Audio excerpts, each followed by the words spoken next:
6 साल की उम्र में उन्होंने घर छोड़ दिया था। उन्होंने महंत खेतानाथ के पास रहकर अध्ययन किया। 2016 में महंत नाथ ने उन्हें अपना उत्तराधिकारी बनाया। बालकनाथ नाथ संप्रदाय के 8वें संत हैं। बाबा मस्तनाथ विश्वविद्यालय के चांसलर भी हैं। 2019 में पहली बार अलवर से सांसद बने और इस बार तिजारा विधानसभा सीट से चुनाव जीता। राजनीतिक विशेषज्ञों का मानना है कि शायद बीजेपी इस बार यूपी की स्टाइल में बालकनाथ को राजस्थान का मुख्यमंत्री बना सकती है। महंत बालकनाथ के मुख्यमंत्री पद की दावेदारी की चर्चा आज संसद भवन में भी हुई।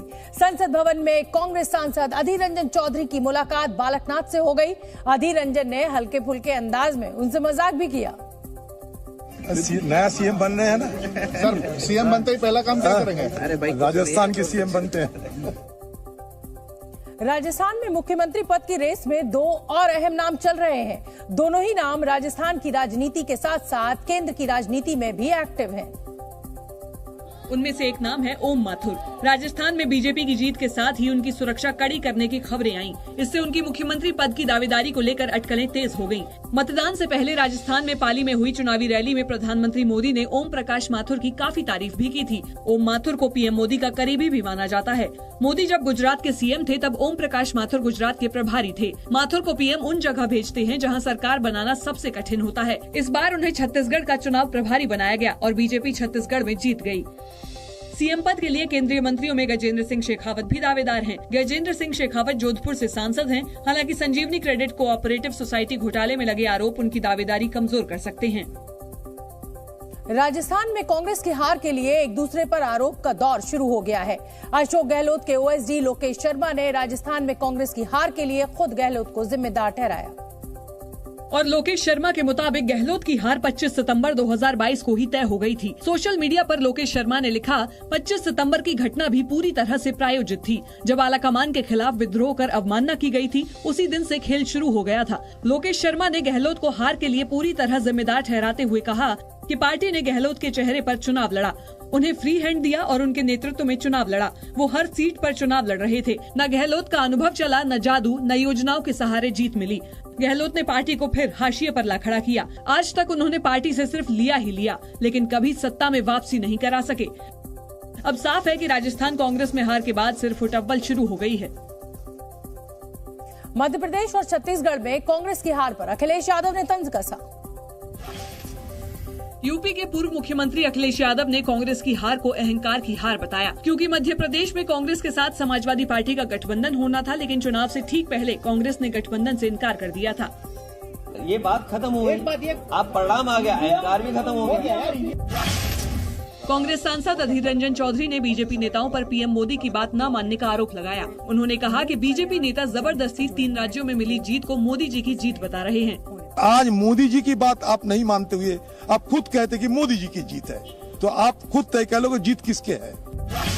छत्तीसगढ़ के डिप्टी सीएम रहे टीएस सिंहदेव अंबिकापुर विधानसभा सीट से चुनाव हार गए। चुनाव में मिली करारी हार पर टीएस सिंहदेव ने प्रतिक्रिया दी और विधायकी जाने पर दुख जताया। एमएलए नहीं रहूंगा, जो चाहेंगे और मानेंगे उनका प्रतिनिधि तो आजीवन बना रहूंगा। मध्य प्रदेश विधानसभा चुनाव में 163 सीटों पर पूर्ण बहुमत के साथ जीत दर्ज कर बीजेपी अब सरकार गठन की तैयारी में है। इस बड़ी जीत के बाद शिवराज सिंह चौहान को मुख्यमंत्री पद की रेस में सबसे आगे माना जा रहा है।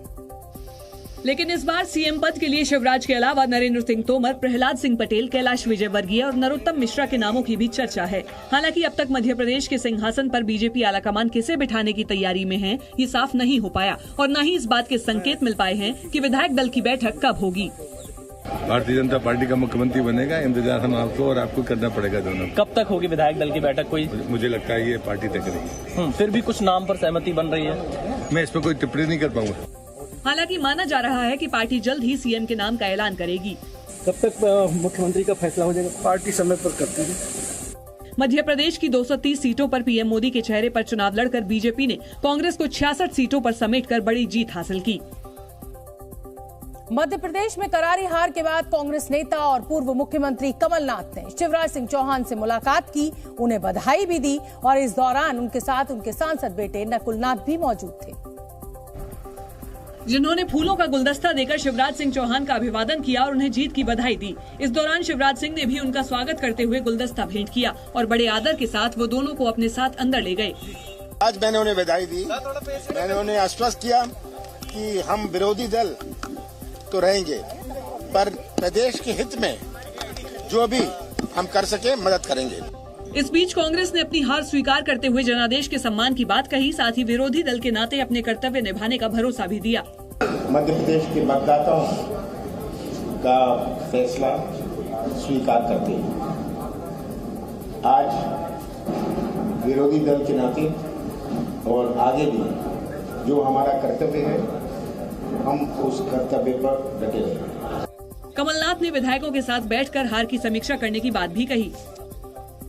बीजेपी ने छत्तीसगढ़ में भी मुख्यमंत्री पद के लिए उम्मीदवार घोषित करने की बजाय प्रधानमंत्री नरेंद्र मोदी का चेहरा आगे कर चुनाव लड़ा था और इसीलिए वहां भी मुख्यमंत्री पद के नाम पर अभी तक सस्पेंस बना हुआ है।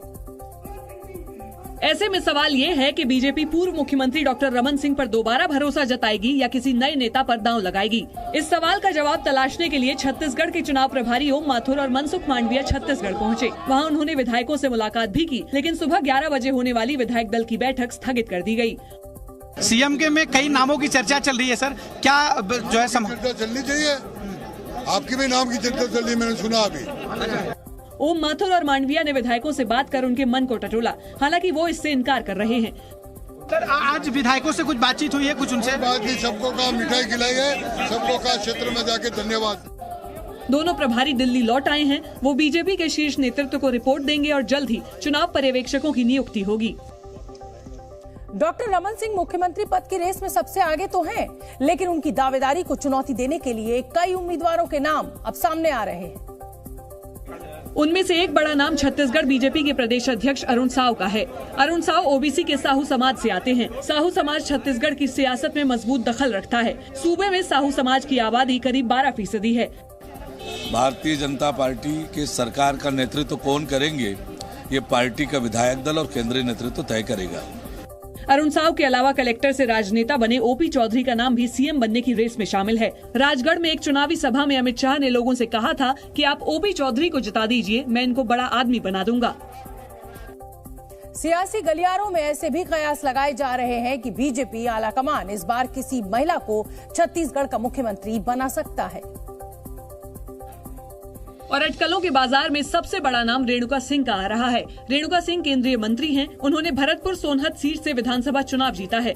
रेणुका सिंह केंद्रीय नेतृत्व की करीबी नेता मानी जाती हैं। वोटिंग से कुछ घंटों पहले पीएम मोदी से उन्होंने मुलाकात की थी। पीएम मोदी और रेणुका सिंह की मुलाकात के बाद से ही कयास लगाए जा रहे हैं कि रेणुका सिंह भी प्रदेश की अगली सीएम हो सकती हैं। नहीं, हमारे यहाँ पार्टी में सीधा सीधा एक प्रक्रिया है जिसको हम लोग अपनाते हैं।